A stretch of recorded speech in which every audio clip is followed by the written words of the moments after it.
Bonjour les amis, aujourd'hui on se retrouve pour l'ultime vidéo avant Ant-Man et la Guêpe Quantumania. Nos dernières théories, nos dernières attentes, nos dernières craintes avant le film, comment on se sent, comment on l'attend ce film, juste avant qu'il sorte. En tout cas j'espère que vous passerez un bon moment en ma compagnie. On a fait ça pour tous les films du MCU, mais là on a vraiment upgradé le concept. Il y a vraiment, c'est beaucoup mieux, vous allez voir. En tout cas, prenez un petit thé, un petit plaid, mettez-vous bien là et c'est parti pour ce tout sur Ant-Man et la Guêpe Quantumania.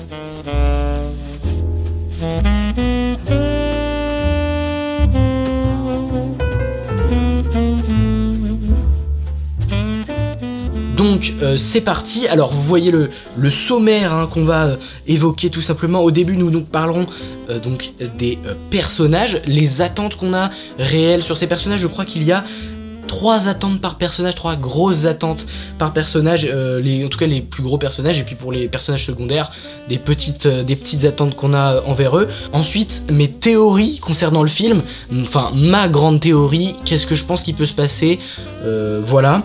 Ensuite, sujet de débat, donc on va avoir 5 gros sujets de débat autour du film, et ce qui peut se passer après le film, etc. Et vos théories, parce qu'en fait j'avais fait un short où je vous demandais tout simplement de faire vos propres théories, et vous êtes pas mal à m'avoir envoyé vos petites théories sur le film, et donc j'y réagirai en lien avec les sujets de débat. Ensuite on parlera des attentes concernant le film, quelles sont nos réelles attentes concernant ce film, et puis ce film en lien avec la suite du MCU, mais également les craintes que nous évoquerons en dernier. Mais donc c'est parti, on commence tout de suite avec les personnages. Donc c'est parti, on commence par Ant-Man. Bon, c'est logique de commencer par lui, puisqu'on peut dire que c'est le personnage principal de cette saga Ant-Man, de cette trilogie maintenant. On peut aussi se poser la question si c'est le dernier film Ant-Man, parce que je pense que le prochain film Ant-Man sera après Avengers Secret Wars.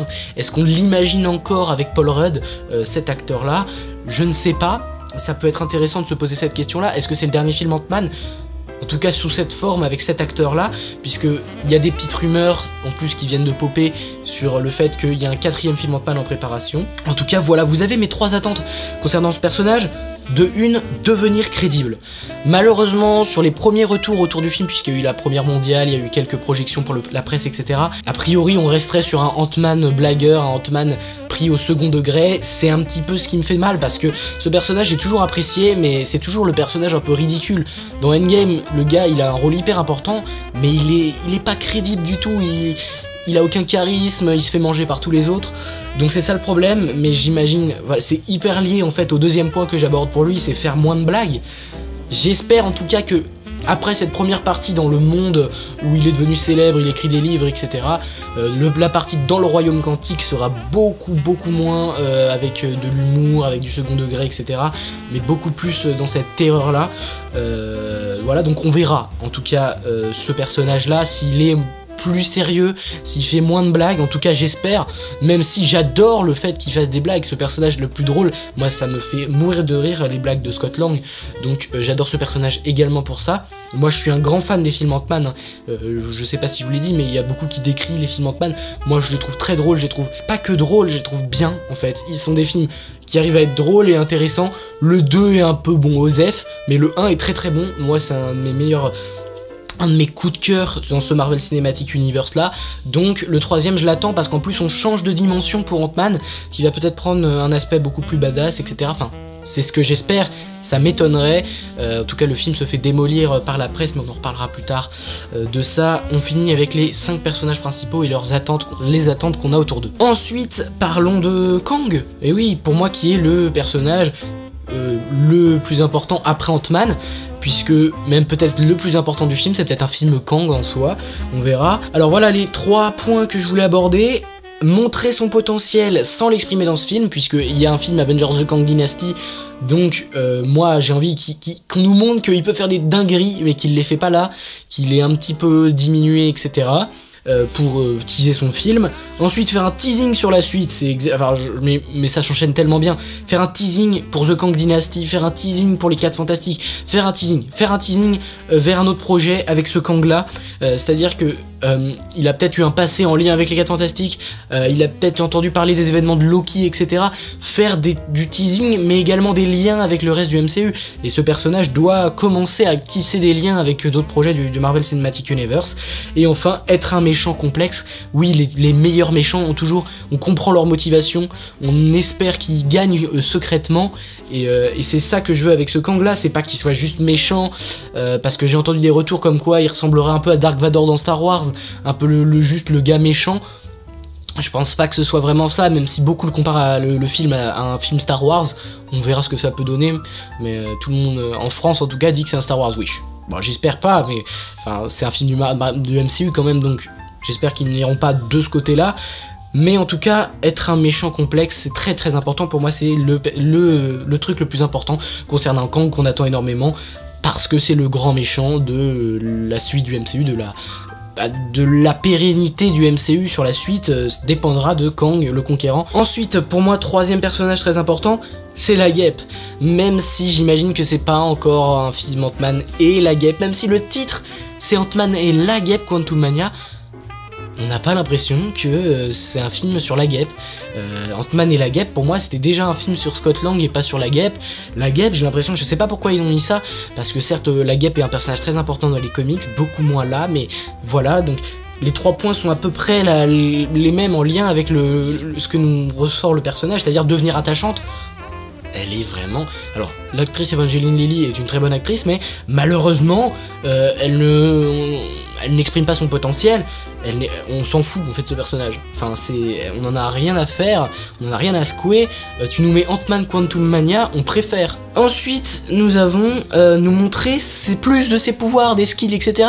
Parce que c'est vrai que la Guêpe, on a l'impression que c'est juste Ant-Man avec des ailes. Et du coup, c'est hyper nul en fait. Et pourquoi je prends une voix aiguë, je ne sais pas. Mais en tout cas, je suis hyper cringe.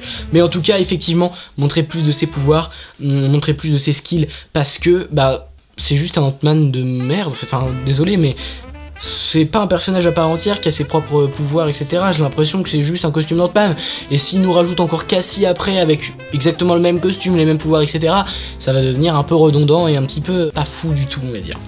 En tout cas, passons à Hank Pym, Hank, qui est là depuis le premier film. Et on va pas se le cacher, je pense qu'il peut passer l'arme à gauche, il peut mourir, même si, bon... on en parlera dans les sujets de débat. En tout cas, nous montrer la qualité du jeu de l'acteur, parce que c'est vrai que c'est pas réellement ce qui est ressorti depuis le début. C'est un acteur de très grande classe, Michael Douglas, et pour l'instant il n'a pas eu des scènes vraiment d'émotion, etc. Et c'est pour ça que, deuxième point, être héroïque. Être héroïque, pourquoi? Parce que, bah... c'est le Ant-Man de base, et on n'a pas l'impression que c'est un gars qui fuit un peu les problèmes, ce Hank Pym. Donc on a envie qu'il reste dans le cœur de l'action, etc. et qu'il soit héroïque, c'est-à-dire qu'il se sacrifie. Et moi je pense qu'il peut se sacrifier pour Scott. Et pourquoi se sacrifier pour Scott? On en parlera dans un sujet de débat, vous allez voir, sur qui va mourir dans le film. Et enfin, être Ant-Man une dernière fois, ce serait tellement bien qu'il porte une combinaison d'Ant-Man une dernière fois, qu'il soit Ant-Man une dernière fois, puisque dans les comics, Hank Pym est le Ant-Man. Et lui, ben, donc là, dans le MCU, a été adapté en ancien Ant-Man. Et pourquoi pas nous monter une scène de combat avec Hank Pym dans le costume d'Ant-Man? Ce serait littéralement énorme, et moi j'attends ça. Ensuite, pour moi, le 5e et dernier personnage le plus important, c'est Janet. Et pour moi, elle pourrait être encore plus important que ce qu'on nous fait dire, parce que déjà les premiers retours disent que vraiment c'est un personnage au centre, un peu comme Ramonda dans Black Panther Wakanda Forever, qui est un personnage très très important dans l'intrigue. Elle, eh bien moi j'aimerais en apprendre plus sur son passé, c'est sûr qu'on va en apprendre plus, mais vraiment bien savoir ce qu'elle a fait, pas juste une scène de flashback en mode elle a rencontré Kang, etc. Vraiment, peut-être même 30 minutes du film de flashback, ou qu'est-ce qu'elle a fait dans le royaume quantique, etc. 30 minutes ça me paraît beaucoup sur un film de 2 heures, mais une grosse dizaine de minutes en tout cas sur ce qu'elle a fait dans le royaume quantique, etc. On pourrait d'ailleurs peut-être commencer le film par ça, je n'en sais rien du tout, mais j'aimerais vraiment en savoir plus sur ce qu'elle a fait, parce que c'est un peu le sujet tabou depuis Ant-Man 2, donc on verra. Sur son rapport avec Kang, bien sûr, il faut qu'on voit qu'elle était en rapport avec Kang, parce que du coup ce serait incroyable, c'est-à-dire que ça lierait Kang depuis longtemps dans le MCU, ça veut dire qu'il est là depuis le début en fait, et qu'il est caché depuis le début, et ça serait incroyable qu'il ait eu un rapport avec Kang.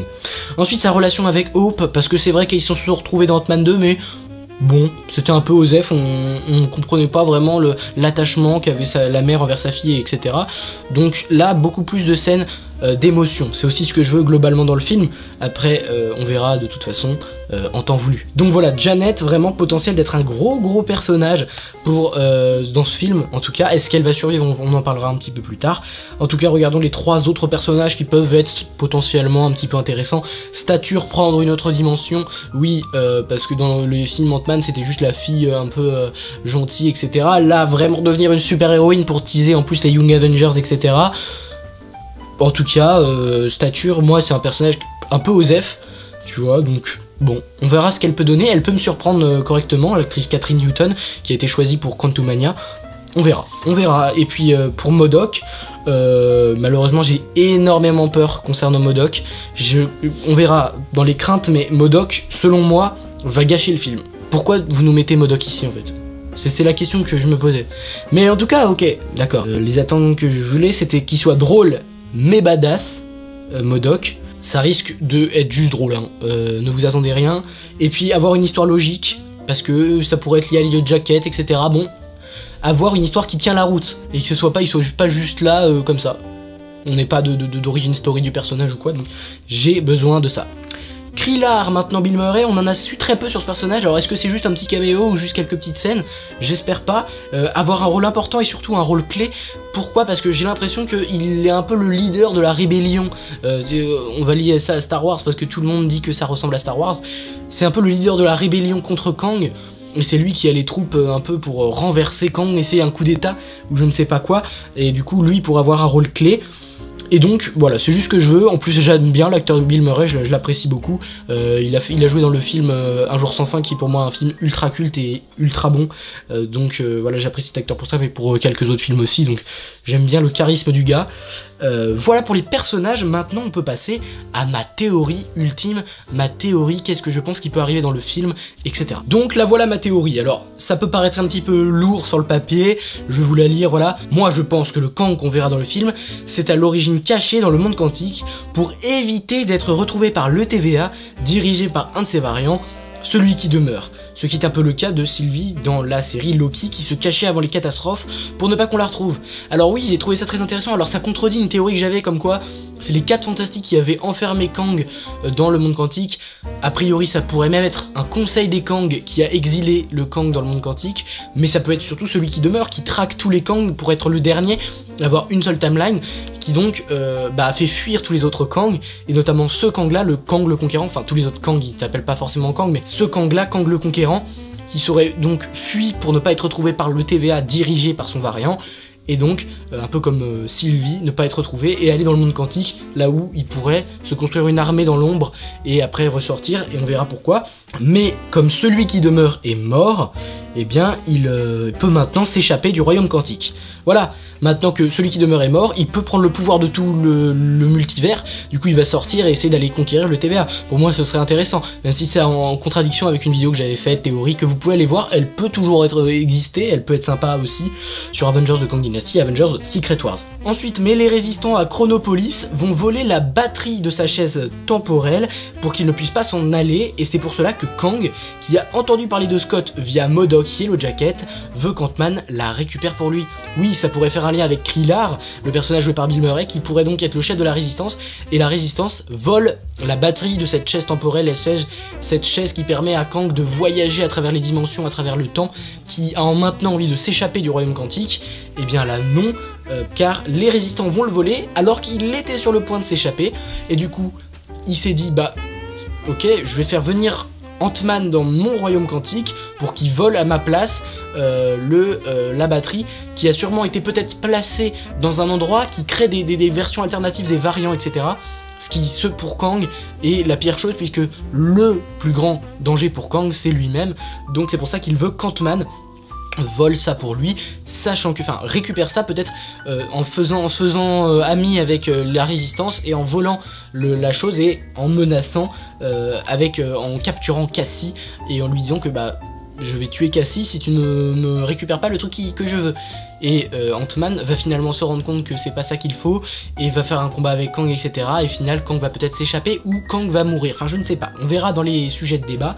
Mais voilà ce que je veux, et en échange il lui promet une réalité où il peut rattraper le temps perdu avec sa fille. Ça pourrait être le deal entre Ant-Man et Kang, et puis si Ant-Man ne voudrait pas, bah Cassie elle est morte. Donc c'est pour ça que Kang va faire alliance avec Ant-Man dans le film.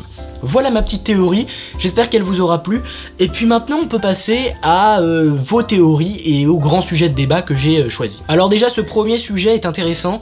Est-ce que c'est le même Kang que l'on a dans Ant-Man et la Guêpe Quantumania, qui sera le même que dans Avengers The Kang Dynasty? Selon moi, s'ils font pas ça, c'est con, parce que ça va perdre totalement le grand public, qui va se dire mais Kang il est mort là, il est mort dans Loki, il est mort partout, et on le revoit encore.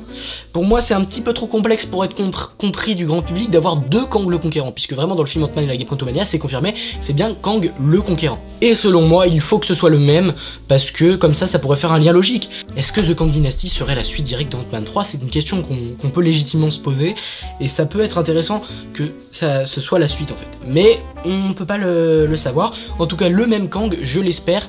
Je ne suis pas sûr, parce qu'il y a beaucoup de choses qu'on leaké en réalité. Je sais pas ce qui est vrai, je ne sais pas ce qui est pas vrai. Et du coup, je me suis fait spoiler sur quelques trucs, notamment MODOK. Mais je vous en parlerai pas. Cette vidéo est sans spoil, d'accord? Donc je ne parlerai de rien du tout que j'ai vu passer ou quoi. Deuxième sujet de débat, comment Ant-Man va aider Kang? Bah je vous l'ai dit finalement, c'est pour voler cette espèce de batterie, cette espèce de chose que l'on voit dans le premier trailer, où Kang tient une boule d'énergie dans sa main. Est-ce que ce serait pas le moment où il la récupère et il peut enfin s'en aller du royaume quantique? En tout cas ce serait intéressant, même si j'ai l'impression que c'est autre chose finalement, c'est une espèce de grand truc d'énergie que Ant-Man va peut-être pouvoir rétrécir, etc. C'est très flou, c'est très flou de savoir ce que vraiment Kang veut qu'Ant-Man vole, parce que Ant-Man va accepter de l'aider, mais pourquoi exactement? Pour quelle raison fondamentale? Est-ce que ce serait pas une source de pouvoir de Kang qui a été enfermé quelque part ou quoi? Ça peut être sympathique. Donc on peut passer au troisième sujet de débat, qui est qui va mourir? Qui va passer l'arme à gauche? Qui va tout simplement décéder dans ce film? Il y a plusieurs potentialités, il y en a même beaucoup. Est-ce que Ant-Man va mourir? Est-ce que MODOK va mourir? Est-ce que Kang va mourir? Est-ce que Hank Pym, est-ce que Janet va mourir? C'est une question Kang surtout, on peut commencer par Kang déjà. Kang pour moi ne va pas mourir parce que j'ai dit juste avant que je voulais que ce soit le même Kang de The Kang Dynasty. Donc en tout cas j'espère qu'il ne va pas mourir, c'est possible qu'il meure et qu'on ait un autre Kang le Conquérant, ce serait un peu bizarre mais bon voilà, ça se trouve dans The Kang Dynasty ce serait pas Kang, enfin non c'est pas logique du coup le titre il y a Kang dedans donc c'est obligé que ce soit le même, enfin sinon on a deux Kang le Conquérant, ça serait trop bizarre, donc pour moi Kang il est écarté des morts. Ensuite on a Hank Pym. Hank en réalité il pourrait mourir, mais j'ai pas envie en fait. J'aime bien ce personnage là, je pense que sans lui, comment on fait les particules Pym pour réduire la taille, pour créer des costumes, etc. Qui va pouvoir le faire? Qui a eu la formation nécessaire? Je ne sais pas. Et puis non, mais en vrai, je ne veux pas, même si je vous ai dit que j'aimerais bien qu'il se sacrifie, donc tout est contradictoire dans ma vie, mais en vrai, si je voulais ou pas, si on me laissait le choix moi, est-ce qu'il meurt, est-ce qu'il meurt pas, je préférais qu'il meure pas. Après, on verra bien sûr qu'est-ce qu'il va faire, est-ce qu'il va se sacrifier pour Scott Lang, parce que effectivement dans les films Ant-Man 1 et 2, il est un peu égoïste, il pense un peu qu'à sa famille, qu'à lui, etc. Le fait qu'il se sacrifie pour Scott serait hyper intéressant, moi je trouve, ce qui veut dire qu'il se serait attaché à Scott, etc. Janet ensuite, moi je pense qu'elle pourrait mourir parce qu'elle est liée à Kang, et Kang peut-être la déteste parce qu'il l'a trahi ou quoi, etc. Donc à mon avis, Kang va tuer Janet, un truc comme ça, même si c'est ultra triste pour elle, c'est sûr, mais Janet je la vois pas survivre en réalité. En plus beaucoup de gens qui ont vu le film parlent des retours surtout sur ce personnage là, ce qui veut dire qu'elle est peut-être morte.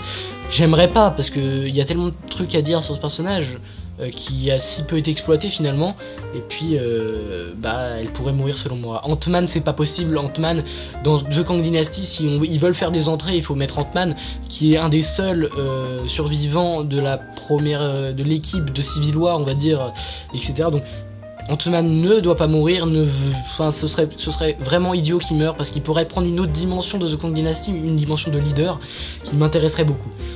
Et ensuite, qu'est-ce qu'on a dit? MODOK, alors il y a eu des leaks donc je vais pas trop en parler, mais MODOK pourrait mourir. Alors il y a eu des leaks, je vous promets que je pense, je sais pas s'ils sont vrais ou pas, ça peut pas, possiblement pas en lien avec les leaks, hein, enfin bref, je parle pas des leaks, ok. Voilà, on a évoqué les morts, Cassie c'est impossible qu'elle meure, bon voilà, parce que Young Avengers, écoute, t'as capté. Et avant-dernier sujet, qui va s'échapper de ce royaume quantique? Parce qu'ils vont bien devoir sortir au bout d'un moment. Kang, à mon avis, son objectif c'est de s'échapper du royaume quantique, donc la question est, qui va s'échapper? Qui va s'en aller de ce royaume quantique? Là aussi, plusieurs possibilités. De qui va s'échapper? Il pourrait y avoir Kang. Kang qui s'échappe, ce serait logique pour moi, selon moi, même si j'espère qu'il va pas mourir, je l'ai dit juste avant, mais je pense que du coup, qui peut s'échapper? Kang. MODOK pourrait s'échapper puisque futur projet, etc. MODOK, il y a moyen qu'il s'échappe. Ant-Man pourrait s'échapper, mais moi je vois plus un truc un petit peu mieux, c'est-à-dire Kang qui s'échappe. Voilà, et puis on le revoit dans The Kang Dynasty, il attaque la Terre, etc. Et là, dans, je sais pas, Secret Wars ou autre, Ant-Man sort du royaume quantique à un âge démesuré, mais qui est devenu hyper vénère, etc. Et défonce tout le monde. Old Man Ant-Man. Pour moi, Cassie pourrait s'échapper avec Kang, MODOK, etc. Mais Ant-Man reste. Ant-Man reste tout seul peut-être, comme dans Ant-Man et la Guêpe, ou avec Cassie, ou avec la Guêpe, ou avec Hank, etc. C'est compliqué de savoir qui va vraiment s'échapper. Est-ce qu'ils vont rester à la fin dans le royaume quantique? Est-ce que, voilà, quand est-ce qu'ils vont sortir? Parce qu'on sait que le temps passe différemment dans la zone quantique. Est-ce que, quand ils vont sortir, il sera passé des années et des années? Ou est-ce que, justement, non, dans le royaume de Chronopolis de Kang, le temps passe normalement, etc. C'est des sujets aussi très intéressants à aborder, mais on n'a pas la réponse, on aura la réponse dans le film. Et voilà, vous avez donné vos avis sur ce sujet. Spider-Man No Way Home qui nous dit « Je pense que Kang va réussir à s'échapper à la fin d'Ant-Man 3 et ça débouche sur The Kang Dynasty ». Je vous en ai parlé, c'est un petit peu mon opinion là-dessus. Annie Bolly, elle dit « Moi je pense que Kang va gagner et que Ant-Man va perdre ». Qu'est-ce que tu sous-entends par Ant-Man va perdre? Est-ce qu'Ant-Man va mourir? Est-ce qu'Ant-Man va être emprisonné? Il y a plein de sujets qu'on peut se poser là-dessus, ces pistes de réflexion-là.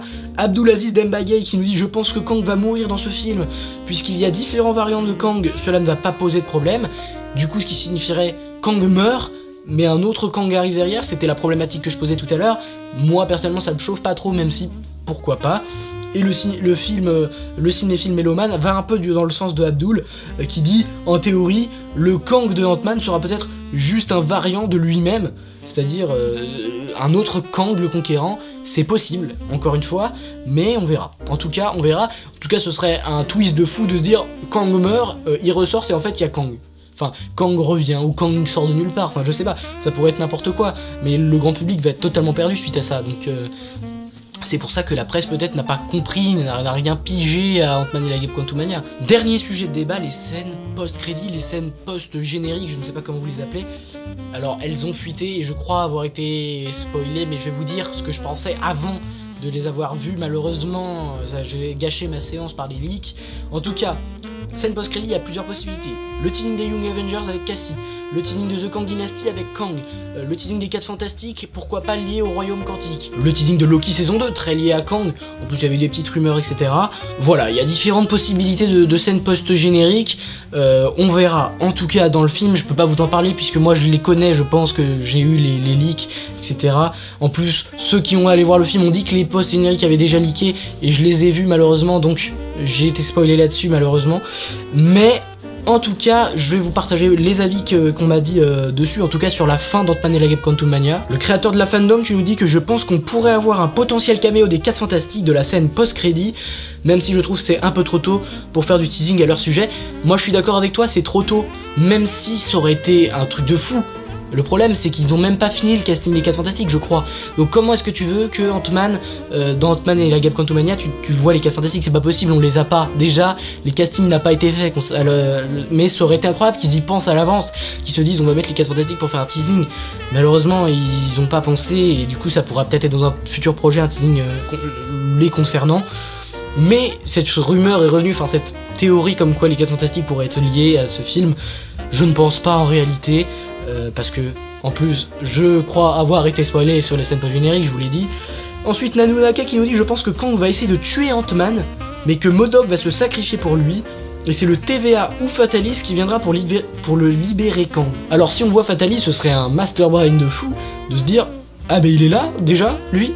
Ça pourrait être intéressant en réalité. Le TVA c'est peut-être un peu plus logique, qui vient capturer Kang. C'est possible, tout ça c'est possible. Et il y a également Nicolas Rongier qui me dit qu'à son avis, il y a un lien entre Kang et Ravonna de la série Loki.